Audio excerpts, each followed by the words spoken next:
Hello and welcome to SOC Unlocked, Tales from the Cybersecurity Frontline. I am Mick Leach, your host and guide on this exciting journey into the SOC universe. In each episode, I chat with various cybersecurity professionals about the latest industry news, emerging threats, practical strategies to keep your organization safe, and much more. And this week, I am excited to have on the show Marty McDonald. Marty, welcome to the show. Thanks for having me, Mick. Yeah, absolutely. Well, Marty, first, I'd like to just kind of set the scene here a little bit because you and I were just getting to know each other. So, can you tell me a little bit about and our listeners a little bit about who you are, your current role, what you've been up to, and kind of how you got there as well? Sure. I'm a principal security advisor at Optiv, which means I basically get to work with all of our clients in the pre-sales process and am the services overlay for sales. I specifically work in the SIM SOC SOAR world for all of our clients and try to do a lot of education for them on what we're seeing, what we're hearing from others. Everybody wants to know about AI now, so it's it's a good time to talk about that, I guess. How I got here, I started doing small business consulting when I was in college, and have been doing consulting ever since for firms as small as me and the owner and as large as Accenture. So kind of Wow. everything else in between over the course of many years. I've been at Optiv for almost 13 now, and have had many roles from, again, consultant all the way up through leadership, and am now on the pre-sale side. Okay, great. Well, this is an exciting conversation for me because I think you probably have the broadest range of experience of anybody that I think I've spoken with. Only because many of us have worked at specific companies and protected those companies, and that's great Right. work. But you go in and you've probably seen more environments than anybody I've ever met. Is that a fair assessment? I I've seen a lot for sure. Absolutely. Okay. Well, in the vein of that, then, what is one recent shift or challenge that you have seen where security operations teams are really facing some challenges in that space? I think, again, the advent of all of the AI tools has really started people to focus on how do we do better? How do we move this forward? We've been stuck in the same tier one, tier two, tier three model for a very long time now, and folks are realizing that that may not be the best. So many clients, when SOAR came out, thought that was going to be the answer, and then quickly realized that it was a lot more challenging than they expected it to be, and so didn't get as much done there. And so now the promise of AI is a whole lot of what SOAR was, which is somewhat what SIM was back in the early aughts. And so we're just reinventing it again. But I think if we continue to look at it in that same mentality and mindset, it's just going to be doomed to fail again. And so really helping clients think through what those processes are they're doing, and process automation, not necessarily task automation, is a big area that we're focusing on with a lot of clients right now. And it seems like everybody just wants to know what everyone else is doing, which for the bulk of clients I talk to is nothing. Mm. They're maybe doing a little experimenting here and there, but our top 1 or 2% of clients is actually doing stuff, and I'm happy to share what they're doing. But most are still just trying to figure it out, or running behind the business, just trying to figure out how to secure what they've already done, which has also been a big challenge. Okay. Now you said something there that I want to tease out because I'd love to hear you kind of unpack it a little bit more, which is getting away from task automation and truly into like process automation. Right. Can you describe for me the difference between the two? Absolutely. Yeah. With task automation, it's, I'm following these 6 steps, and I'm going to do these 6 steps every single time. And those are the 6 steps I'm going to follow. It doesn't matter. Whereas with process, we need that reasoning model. We need the agentic a little bit more to be able to go, okay, I've completed step one. Now I have a decision tree. Step one replied to this. And so it's more of that. I'm trying to get to this outcome. Hmm. How you get there is important. And we still need to know that, because sometimes it takes the wrong path. But really thinking through how we can teach and train the models to do what we want them to do, not necessarily exactly how to do every single step. So I Okay. don't know if you've ever, I'm sure all the listeners out there have worked in SOCs and know that no two analysts ever do the same thing the same way twice. And so, we can allow the AI that little bit of leeway, but we still want it to get to the outcome that we expect. Okay. Okay. I've always agreed with that. I enjoy the giving my analysts the freedom to Right. innovate and figure things out. That's always exciting. to allow them to do that. No, I appreciate that. So it's more in terms of like a holistic workflow automation, right? From Right. cradle to grave, the whole idea of beginning of this event to the end of this event.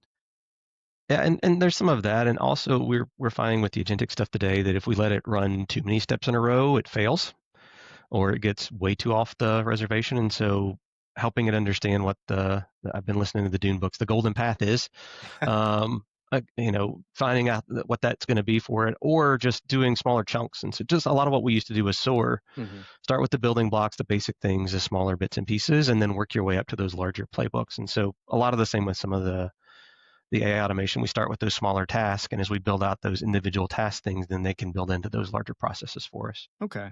And it might be just a hallmark of how long I've been around that as soon as you talked about the challenges with Sim and what we thought it was going to be, and then SOAR came around and we thought it was going to be the savior, and then it wasn't.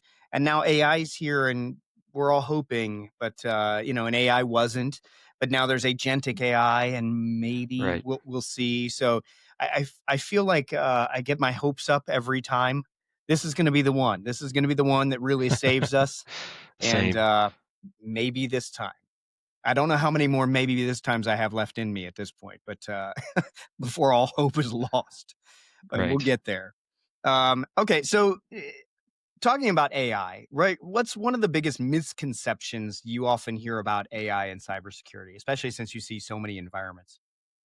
Yeah, so many folks I talk to want it to immediately replace their people. Not necessarily replace them, but allow them to do other things. We have a skills gap. We have a skills shortage. There's always need more people, not less. And so, and what we're finding is, it's kind of a junior intern right now. And so, if you would allow the junior intern to run forward with something, awesome. AI can probably help you there. But if you're looking for a real tier one SOC analyst who's got some experience under their belt, we're not quite there yet. And so, having to burst that bubble for a lot of folks has been a little challenging sometimes. People who just want to buy a tool to replace everything, including all their people. There are some tools out there that are doing some really interesting things right now, I think, and they have the capability of replacing a lot and doing a little bit more cradle to the grave type stuff. But we still need humans involved. Mhm. We're always going to need humans involved because we're still better at pattern matching and finding things. And so ensuring folks understand that humans are still really important. SOAR didn't get rid of humans, it just made them more efficient. AI is going to be doing the same thing, hopefully with an easier path at this point. Yeah.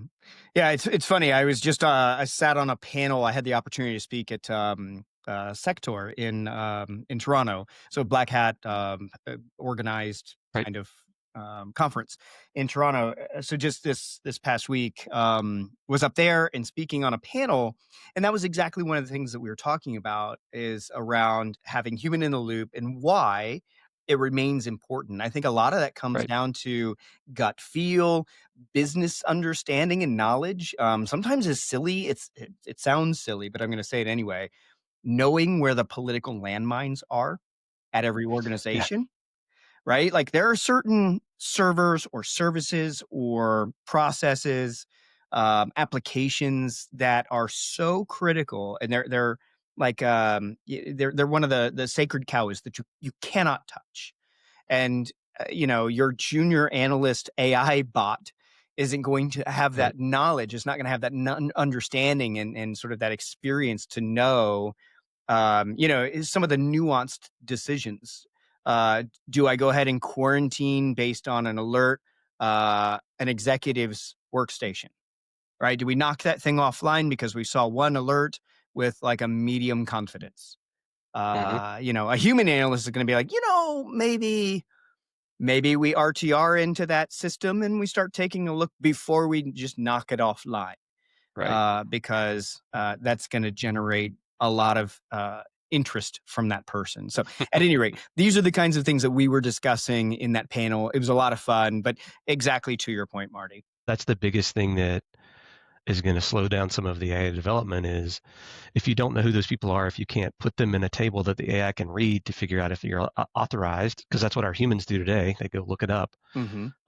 then then we're going to cause a whole lot more trouble than we solve. Yes, yes, exactly, exactly. So let me flip this question kind of on its head and ask the opposite of it. Where have you seen AI or ML provide real value in the environments that you're working with and the customers that Sure. you're working with?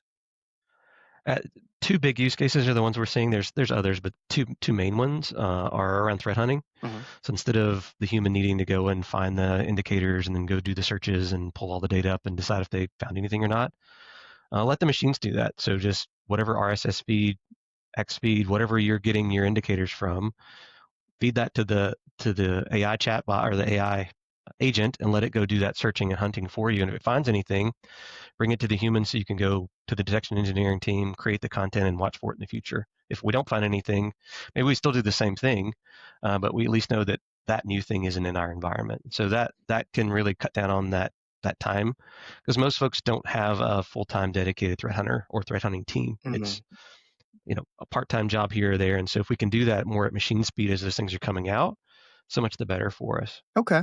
Have The you other seen anybody go, and it's just off the wall question, but have you seen anybody go so far as to have the AI agent also propose like Yara rules that you could quickly plug into a Splunk or a SIM or a SOAR to Yeah, identify anomalous activity going forward? yeah, absolutely. Because they're having to create that content to start with, Right. to do the searching, to find the things, and so they're always bubbling that back up. It's depending on the sim platform. Sometimes it's a little better than others from a efficiency standpoint, but Sure. it gives you a place to start, which is often what we need. That Okay. spark of, oh, I can make that better. So yeah, absolutely, we're doing that. It's not so much like on the full detection engineering side yet. Mhm. I think we'll get there. I know there's a couple of the vendors who have agentic AI coming out early next year that are purpose built for detection engineering for creating that content. So that's going to be interesting to see how it goes. Yeah, yeah, I know there are a number doing that. I've worked closely with Torque over the last Yeah, couple of years. They're doing some really interesting things in that space as well. So definitely, and they're not the only ones, right? Not to just call out anybody. right. I know Tynes is working on some really cool stuff. There's some other folks out there, but I've been really encouraged by what I've seen from some of these folks.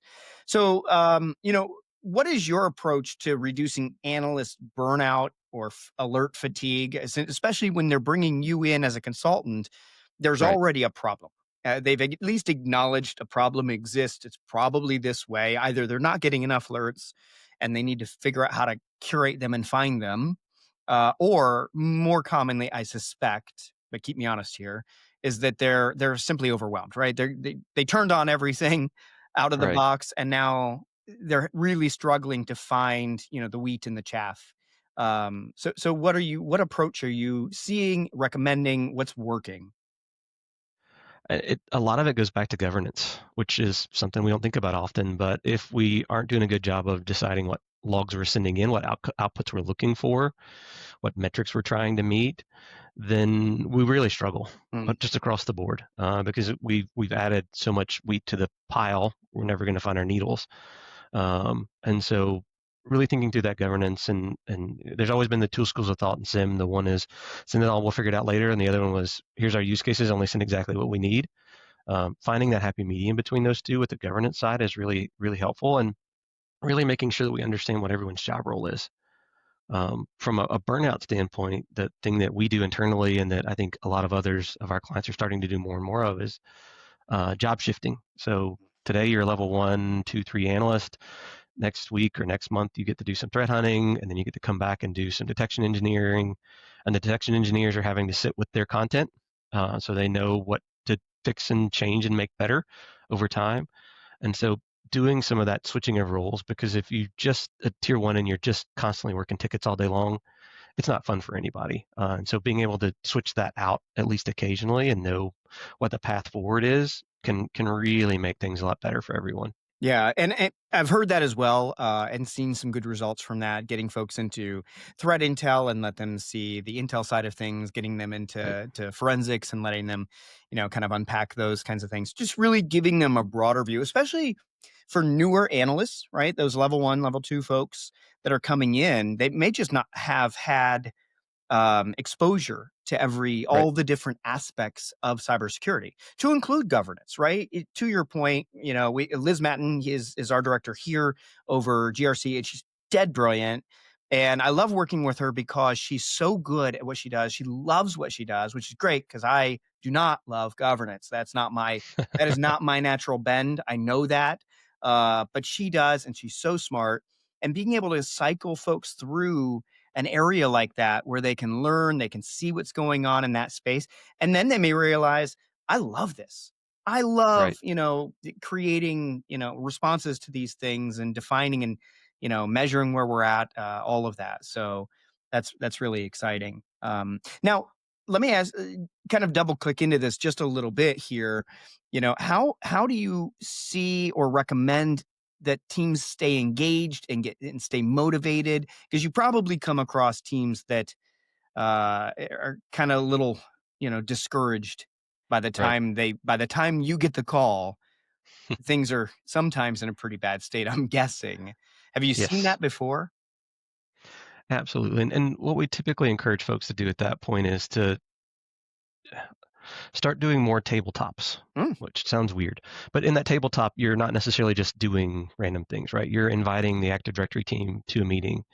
You're testing all the content, you're validating it works, you're talking with them about what might be coming down the pipe from Microsoft. Are they changing this or that or the other? Are we deprecating some domain controllers and moving more to intra? Whatever that might look like. And so you're getting to know them as humans. So when bad things happen, you already know each other as opposed to just everybody running out their hair on fire. Inviting the communications team in, inviting the lawyers in so that when that bad day happens, that NDA doesn't freak you out as much as it would have if it's the first time you've seen it. So building that relationship inside the company broader often can help bring teams out of that funk they're in of, oh, we're doing so much stuff, we're grinding.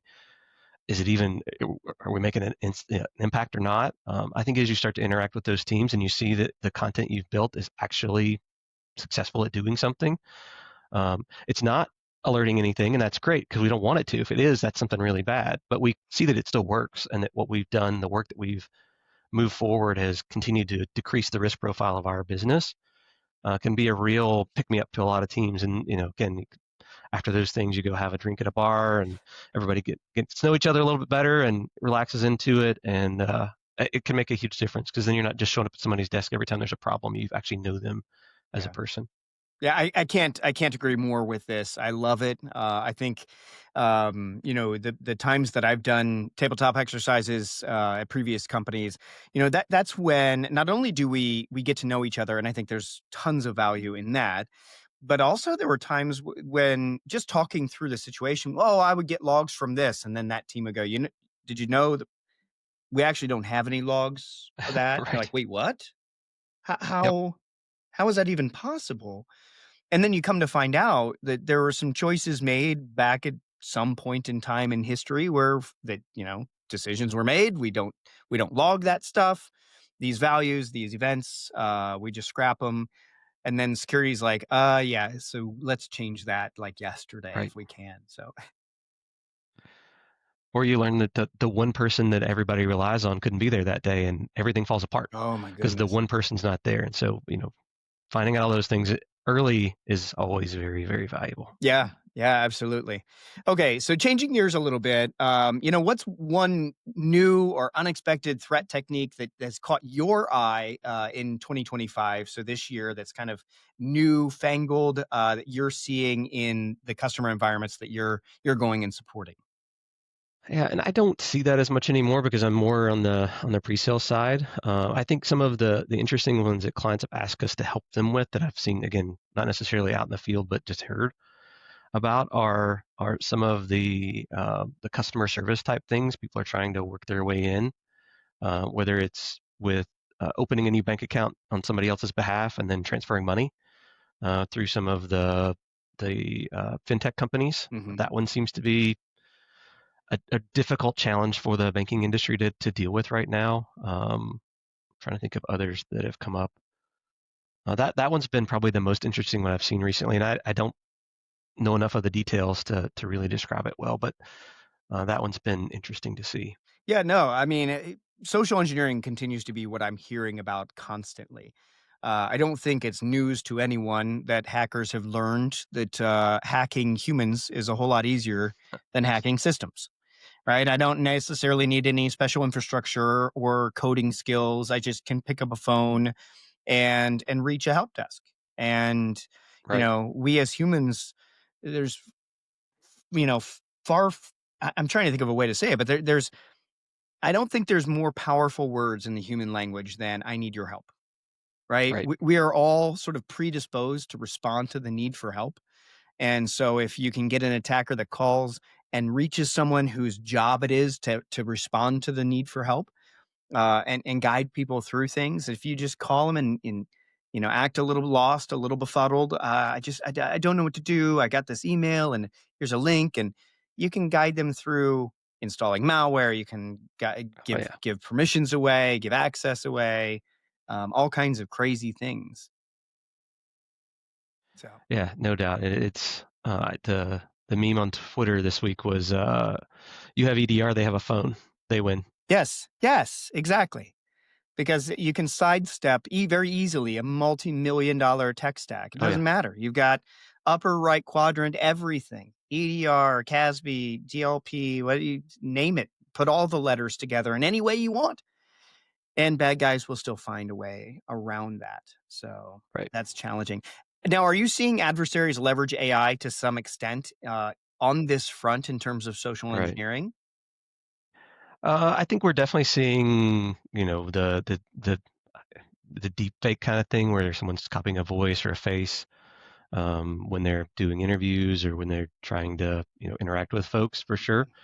Phishing emails obviously have gotten way better over the course of time, and the generative AI tools are still fairly easy to convince to spit you out some malware if you want to work through it hard enough and ask it in the right ways and fictitiously create some things for a movie or something.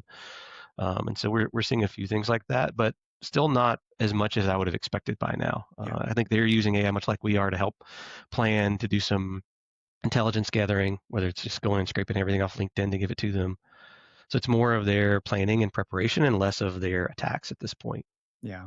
Yeah, we're seeing that as well. Of course, I have a different perspective being on the front lines here at Abnormal, Right.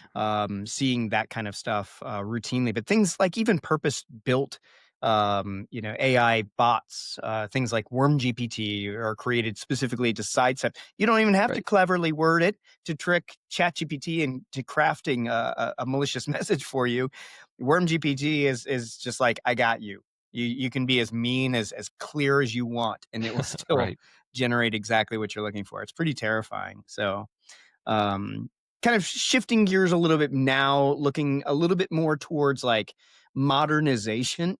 Pardon me.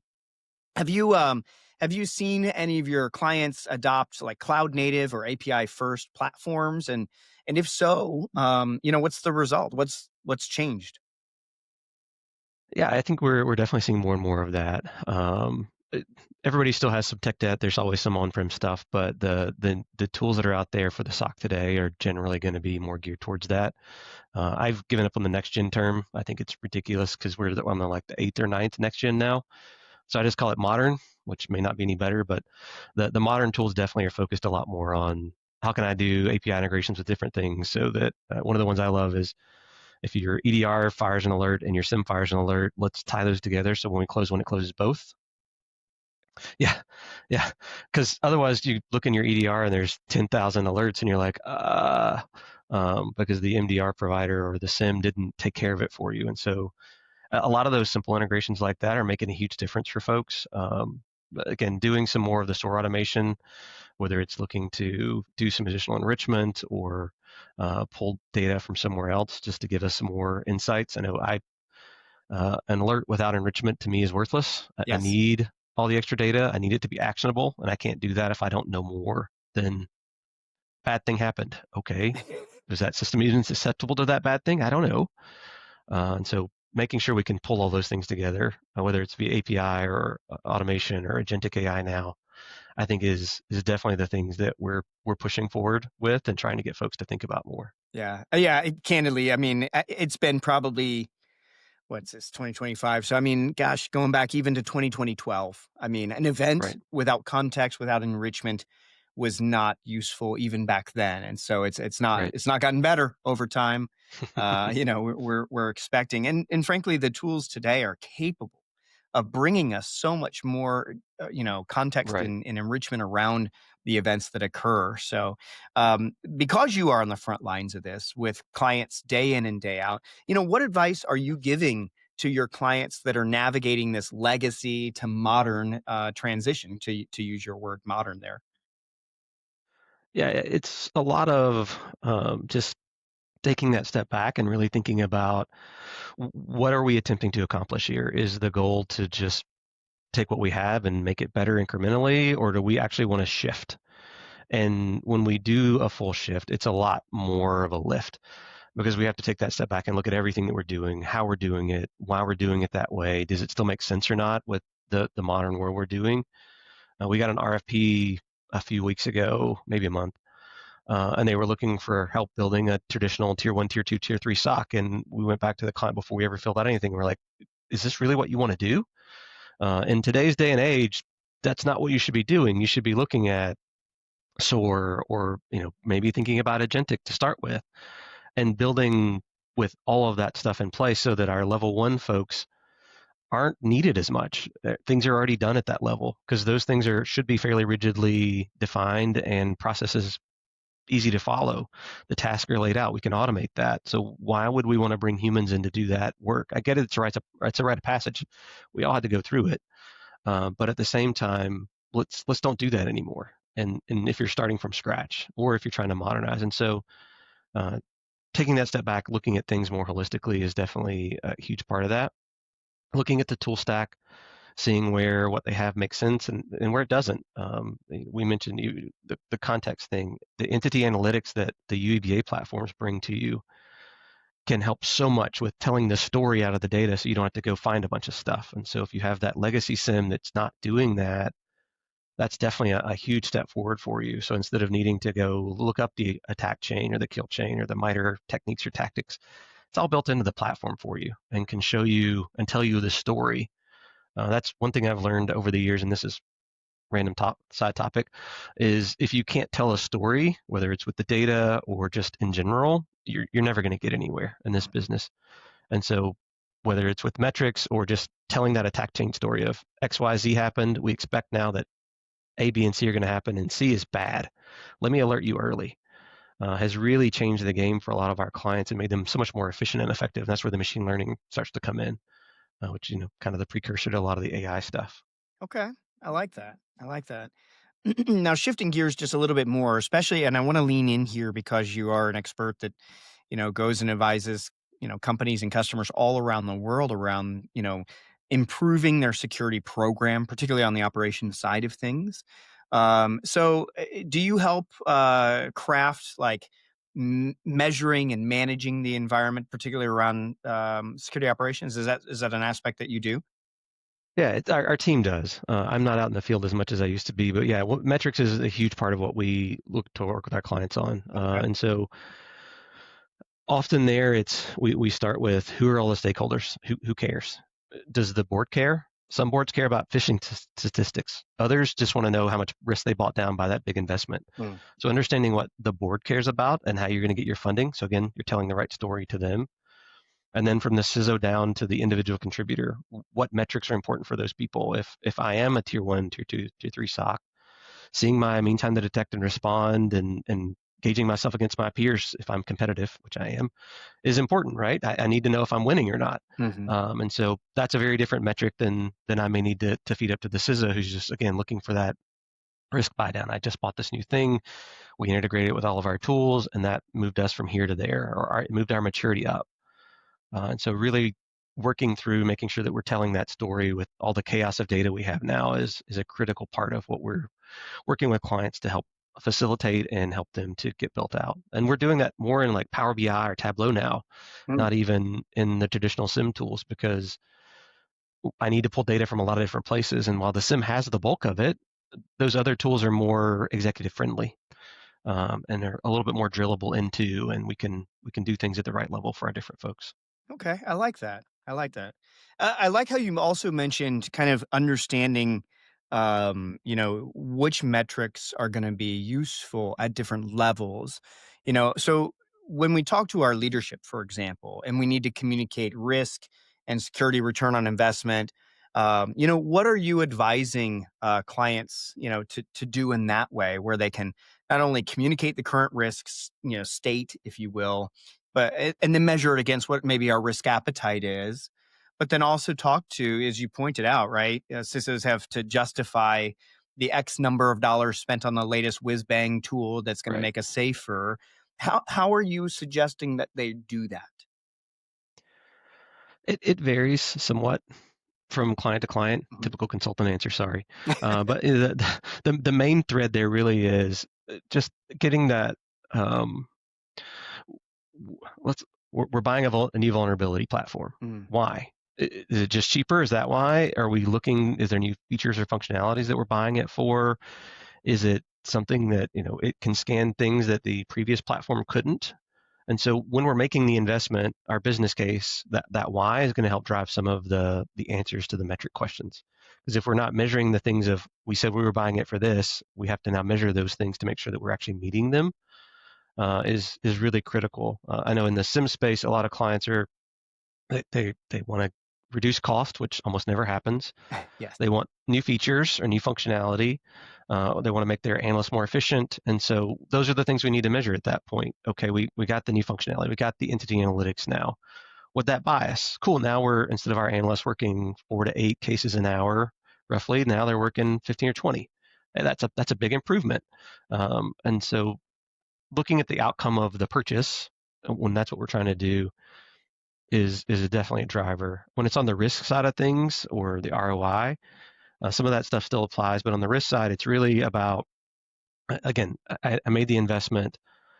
Show me how this made our environment more secure. You gain more visibility, you gained additional functionality, again, whatever that may look like for the risk that we're trying to reduce for that particular instance. Okay. I like that. Now I want to go back just for a moment because you brought up and huge fan of tabletop exercises. You brought that up. What is one, tabletop exercise or crisis scenario that you have seen or helped run through for an organization over the years that led to real change that actually made a big difference in the security or risk posture of a company, and why? Sure. Often just those general ones were were the ones that we got really impactful value from because we validated the content was still good. We understood what was changing. Um, I'm a big fan of the fundamentals. If we don't do the fundamentals well, we fail. Mhm. And I think in the security industry, we often focus on the shiny and forget about the fundamentals. And so sometimes just doing those fundamental things are the things that continue to advance the program forward and help you mature. On the shinier side of things, um, this was many years ago when I was consulting at a major retailer, and for them, access to all the PCI data was the thing. And so we simulated an attacker getting in via one of the PCs in a store and gaining access to all the data. And because they were in the store, the encryption wasn't working as it should have at that time. And so they were able to access it all, pull it all down to a thumb drive, and walk out the door with it. Wow. And so, walking through that simulation opened a lot of eyes and made sure that the encryption worked as it should have all the way through the process, as opposed to the way it was working at the time, and that USB drives were disabled in all of the POS machines. Again, things that today everybody does, but this was several years ago, Mhm. wasn't happening because anybody could come and plug their USB drive in and copy something off, or add some new thing to it, which caused lots of problems beyond just this scenario. But that was probably the one that opened the most eyes and made a lot of institutional change. Okay, I like that. I had the opportunity to hear the chief general counsel from Anthem speak after their breach. This would have been back in something like 2019. So this has been quite some time ago now. But Right. kind of to your point around, there's an aha moment or a couple in every sort of scenario. She explained to us that there was a moment. Now, this wasn't, this unfortunately was not a tabletop scenario. This was the actual, Right. incident response life cycle. They're in the midst of this, and they realized how many people they would have to notify. And they realized, there's some silly things that go along with that. Like, they had no idea that it was going to cost quite so much money to send out the breach notifications. Like, if you have to Right. send just stamps alone for notifying 30 million people or 100 million people, in their case, it was a large number. I don't remember the exact number, but it was a large number. But her point was, we had to realize we had to get access to that kind of money to simply buy stamps and, Right. and get that stuff sent out. That was just, they never thought of that before. And I got to be honest, I was sitting in the crowd going, oh my gosh, I never thought of that either. Right. And I mean, what other things haven't we thought about? The first time I did a ransomware tabletop exercise, and we teased around the idea of, okay, fine, let's assume we're going to just pay, right? It costs less Right. than the operational impact. Who here has a Bitcoin wallet? How do we get X million dollars in Bitcoin into it, and how do we get it out of there? Like, who's done this before? And we were all left with this moment of, oh, yeah. So about that, right? Because Right. we'd never thought of that. We'd Yeah. never gone that far, right? Like, 'cause sometimes in these tabletop exercises, you have a tendency to go, well, and then we just pay, right? It's sort of the D&D, Yep. the Dungeons and Dragons. This just happens and we move beyond that. But thankfully, the person running it was like, okay, I hear you, but let's actually, step this out. Let's see how this actually transpires. And then they started to ask some questions that we were like, I have no idea. I don't know who does that. I don't know who Right. gets to make the call on whether we pay or not. And so they asked some really good hard questions that we had to spend a lot of time pinning down the answers to. So lots of value. Yeah. Having those communication teams in those tabletops and the legal counsel and sometimes your insurance provider, because they're going to decide some of that for you, or at least understanding your policy well enough to know what they will or will not help you with. Your instant response company, so to know what they're going to help you with. Often they're the ones running the tabletop for you, but Mm. there's so many things that go into that. It's just like a disaster recovery plan. If you don't actually go out in the field and flip some switches, you're probably never really going to know if it works. Yes, exactly. Exactly. Marty, this has been such a fun conversation. I appreciate it. Kind of my one last question to you is, if somebody has been listening all this time, but they're going away and they can only take one thing away from this wide ranging conversation, what would you have that be for them? I'm going to go back to the fundamentals again. Doesn't really matter if it's onboarding our log sources or building agentic AI.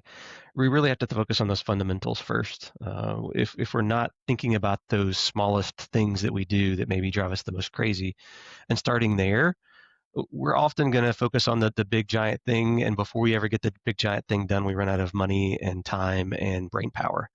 And so if we can start doing those smaller incremental things, our lives are going to get better hugely over time. And so the more we can focus on those small things, if you don't follow Swift on Security on Twitter, you should absolutely do so. And one of the things they say all the time is, I did all these things in my help desk days that I never thought were that big of a deal. And now I'm at this big giant company and so many things are happening. And I learned so much there, focusing on those little things and going really deep in them. And I think that makes such a huge difference and will generally make all of our lives better. Yeah, I agree. I subscribe to this idea about finding success in a small scale and then Ah, building perfect. momentum on these little Yes. wins, and then they become bigger and bigger, sort of a snowball effect to the success of these things, right? But don't try to grab the biggest, hairiest problem in your company and just throw all your weight at that. Start small. Start on the little things that you can solve, the low hanging fruit, and then you're going to build trust with your key stakeholders, and they're gonna understand that you're aligning with them, and we're trying to Right. make the company better and more efficient. And so I think you're going to get more, credibility political capital, if you will, that you can then spend on the bigger things. So I like it. Great idea, Marty. Absolutely. I just wanted to say thank you again. I appreciate it. We certainly love having guests on the show, certain with the wide ranging background that you bring. So we are grateful. Thank you so much for having me. This has been a great conversation. I really appreciate it. Awesome. Well, folks, this has been SOC Unlocked, Tales from the Cybersecurity Frontline. I am Mick Leach, your host, reminding all of you cyber defenders out there to keep fighting the good fight. You are the tip of the spear, so stay sharp.